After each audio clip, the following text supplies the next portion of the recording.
بسم اللہ الرحمن الرحیم۔ ناقص یائی کے قواعد کا مطالعہ ہو رہا تھا، اس سلسلے کو آگے بڑھاتے ہیں۔ قاعدہ نمبر 6 دیکھتے ہیں۔ اگر ناقص واوی کی واو کسی لفظ میں چوتھے نمبر پر آ جائے اور ماقبل ضمہ نہ ہو تو واو بدل جائے گی یا میں۔ لیکن اس قسم کی کنڈیشن ہوگی، یہ چوتھے نمبر پر واو ہے اور یہاں پر ضمہ نہیں ہے، تو یہ واو یا میں بدل جائے گی۔ تو مضارع مجہول جو ہے دال عین واو مادے سے یدعو بنتا ہے یفعلو کے وزن پر۔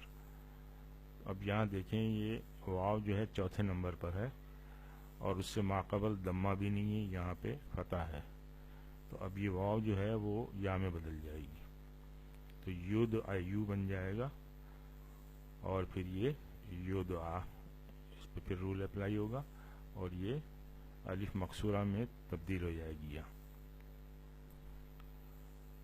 اسی طرح سے ایک مادہ ہے غین شین واو باب سمیہ سے یغشو، یہ بھی چوتھے نمبر پر ہے، تو اس کو یا میں تبدیل ہونا چاہیے، تو یغشیو اور پھر یہ الف مقصورہ میں یہ یا تبدیل ہو جائے گی یغشا۔ قاعدہ نمبر 7 دیکھتے ہیں۔ ساکن حرف علت اگر مجزوم ہو تو حرف علت حذف ہو جائے گا۔ دیکھیں، دال عین واو مادہ ہے، اس کا فعل امر بنے گا مضارع سے تدعو سے، یہ تدعو اس پہ رول لگے گا تو یہ واو جو ہے یہ ساکن ہو جائے گا تدعو۔ اب جب فعل امر بنائیں گے ہم اس کا تو اس تا کو بھی گرا دیں گے، اور کیونکہ یہ باب نصرہ سے ہے تو حمزۃ الوصل جو ہے پیش والا لگے گا اور یہ واو بھی گر جائے گا، تو اب اس فائنل شکل ہو جائے گی ادعو، تو یہ اس کا فعل امر ہے۔ قاعدہ نمبر 8 دیکھتے ہیں۔ اگر ماقبل متحرک ہو اور حرف علت تنوین ضمہ ہو تو حرف علت حذف ہو جائے گا، نمبر 1، اور نمبر 2، اگر ماقبل مفتوح ہے تو اسے تنوین فتح میں کر دیں گے ورنہ تنوین کسرہ میں اس کو تبدیل کر دیا جائے گا۔ دیکھیں، دال عین واو مادہ ہے، اس کا اسم الفاعل بناتے ہیں، تو فاعلون کے وزن پہ داعون بنے گا۔ یہ چونکہ کسرہ ہے یہاں پہ تو یہ واو جو ہے وہ یا میں تبدیل ہو جائے گا، تو داعیون۔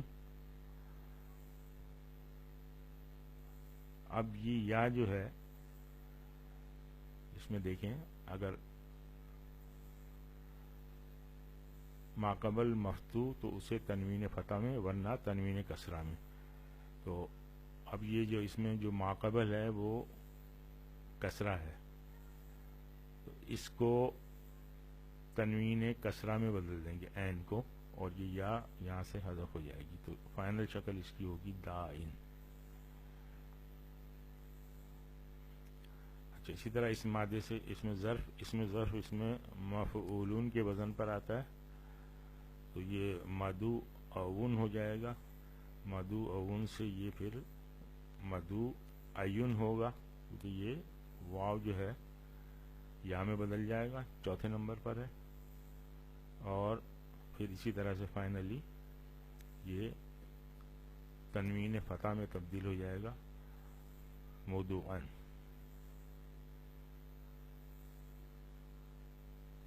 اچھا، قاعدہ نمبر 9 یہ ہے کہ حرف علت سے ماقبل الف زائد ہو تو حرف علت حمزہ میں بدل جائے گا۔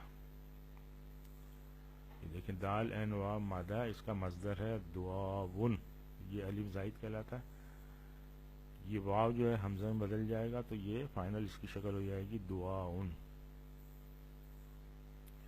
قاعدہ نمبر 10، ناقص یائی کا اسم المفعول مفعیون کے وزن پر آتا ہے، تو یہ کس طرح ہوگا یہ دیکھتے ہیں۔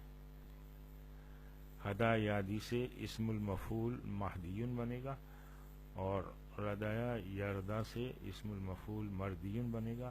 اسی طرح قدا یقدی سے مقدیون اسم المفعول بنے گا. آج ہم یہیں پہ اکتفا کرتے ہیں. سبحانک اللہم و بحمدک نشہد ان لا الہ الا انت نستغفرک و نتوب الیک.